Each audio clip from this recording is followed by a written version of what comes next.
Hey everyone, it's Emran, and welcome back to my channel. Have you ever listened to an English conversation and thought, what did they just say? Your brain seems to stall, like it just can't keep up with the words. Today, I'm going to give you a clear, step-by-step method to boost your English listening skills, so you can understand native speakers easily and feel confident in any English conversation. Stay with me till the end, because I'll also share a powerful technique, let's call it my secret weapon, that helped thousands of learners, just like you, improve their listening skills twice as fast. So, are you ready to become an English listening master? Let's get started. Alright, let's dive into the first step, and trust me, this is crucial, especially when you're just beginning your English listening journey. The biggest mistake I see beginners make is jumping straight into fast, complicated English, like watching the news or trying to follow a movie. It's overwhelming, right? It's like trying to run a marathon before you can even walk. Instead of setting yourself up for frustration, start with slow and clear speech. Think of it like building a solid foundation. You need that strong base before you can build a skyscraper, right? Look for resources designed specifically for English learners like podcasts, audiobooks, or YouTube channels. Yes, there are tons of them that use simplified language and speak at a slower pace. The key here is to choose content that you can understand at least 80% of what you're hearing. You want to be challenged, yes, but you also want to feel a sense of achievement as you listen. Remember, we're aiming for that sweet spot between pushing yourself and feeling comfortable enough to really absorb the language. Be patient with yourself, start slow, and gradually increase the difficulty as you progress. That's exactly how you master English listening. Now let's move on to step number 2. And this one's a game changer, especially if you're finding it hard to connect the sounds of English words with their written form. I call it the listen and read technique. It's super simple, but incredibly effective. Here's how it works. Instead of just listening to English audio, try listening while simultaneously reading the transcript or subtitles. This dual sensory approach does wonders for your brain. It's like creating a mental map, where you're matching the sounds you're hearing with the words you're seeing. Think of it like learning a new dance move. It's much easier to coordinate your steps when you can see someone demonstrating it in front of you, right? The same principle applies here. Seeing the words written down as you hear them helps your brain make those essential sound-spelling connections, which ultimately boost your listening comprehension. Now you might be thinking, but Emran, won't I become reliant on subtitles? And it's true, you don't want to be glued to subtitles forever, but think of them as training wheels on a bike. As you practice more and your listening skills improve, you can gradually wean yourself off subtitles. So you've mastered slow and clear English, you're comfortable with the listen and read technique, now it's time to step it up. It's time to immerse yourself in the real deal, real-life English conversations. Think about it. Native speakers don't always speak in grammatically perfect sentences or use slow, measured tones, do they? They speak quickly, use slang, and connect words in a way that can sound like a completely different language sometimes. But don't worry, that's all part of the beauty of English. So how do you train your ear to decode these everyday conversations? Well, start by surrounding yourself with authentic English content. Listen to podcasts hosted by native speakers, watch TV shows and movies with natural dialogue, or even better, strike up conversations with native English speakers online or in person.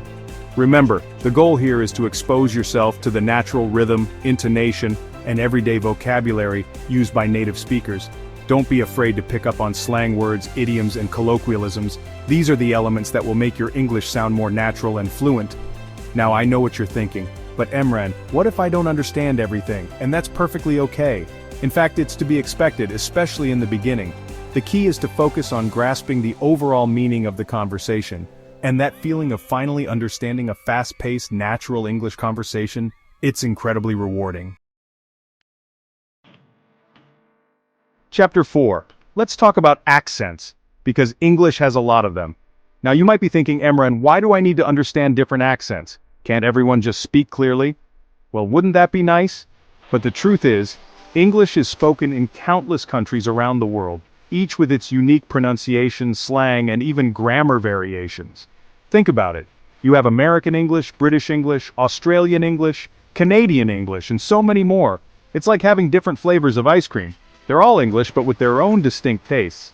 So, how do you tackle this challenge? How do you train your ear to understand these different accents? Well, start by choosing one accent that you'd like to focus on first. Maybe it's the accent of your favorite English-speaking country, or perhaps it's an accent you encounter frequently.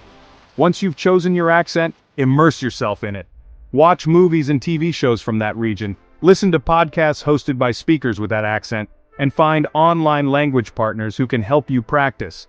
The key is to expose yourself to the unique sounds, intonation patterns, and even slang words used in that particular accent. Remember, it's all about training your ear to recognize and process these variations. The more you listen, the more natural those accents will become. Chapter 5.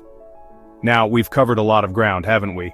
We've talked about starting with slow English using the listen and read technique, immersing yourself in real-life conversations, and even tackling different accents. But how do you know if your listening skills are actually improving? That's where testing yourself and tracking your progress comes in. Think of it like training for a marathon. You wouldn't just run blindly without tracking your mileage or setting goals, right? The same principle applies to language learning. You need to measure your progress to stay motivated and see how far you've come. So, how do you test your listening skills? Well, the good news is that there are tons of resources available online and offline. You can find English listening tests, quizzes, and exercises designed for all levels, from beginner to advanced. Choose resources that align with your current level and interests. For example, if you're interested in travel, you might find listening tests related to booking flights, asking for directions, or ordering food in a restaurant. The key is to make it relevant and engaging. Now here's the important part. Don't just take the test and forget about it. Analyze your results. Identify your strengths and weaknesses. Chapter 6. Alright, are you ready for it? It's time to unveil my secret weapon. The technique that has helped countless English learners sharpen their listening skills. The 1-minute dictation method. Here's how it works. Choose a short audio clip, no more than 1 minute long. It could be from a podcast, a YouTube video, or even a TV show. Now get your notebook and pen ready because you're going to listen to that 1-minute clip 3 times each time with a different goal. The first time you listen, focus on getting the gist, the overall meaning of the clip. Don't worry about writing anything down yet. Just try to understand what's being said. Easy, right? The second time you listen, try to jot down as many words and phrases as you can. Don't worry about perfect grammar or spelling at this stage. Just get those sounds down on paper. Now, for the third and final listen, focus on filling in the gaps in your notes. Once you're done, compare your notes to the actual transcript of the audio clip. The 1-minute dictation method is brilliant for improving your ability to distinguish individual sounds, recognize connected speech, and boost your overall listening comprehension. So, there you have it, your step-by-step guide to mastering English listening. Let's recap. Start with slow English, use subtitles, listen to real conversations, explore accents, and track your progress. And don't forget the 1-minute dictation method to supercharge your learning. Remember, the key to success is consistency. Thanks for watching, and I'll see you in the next video.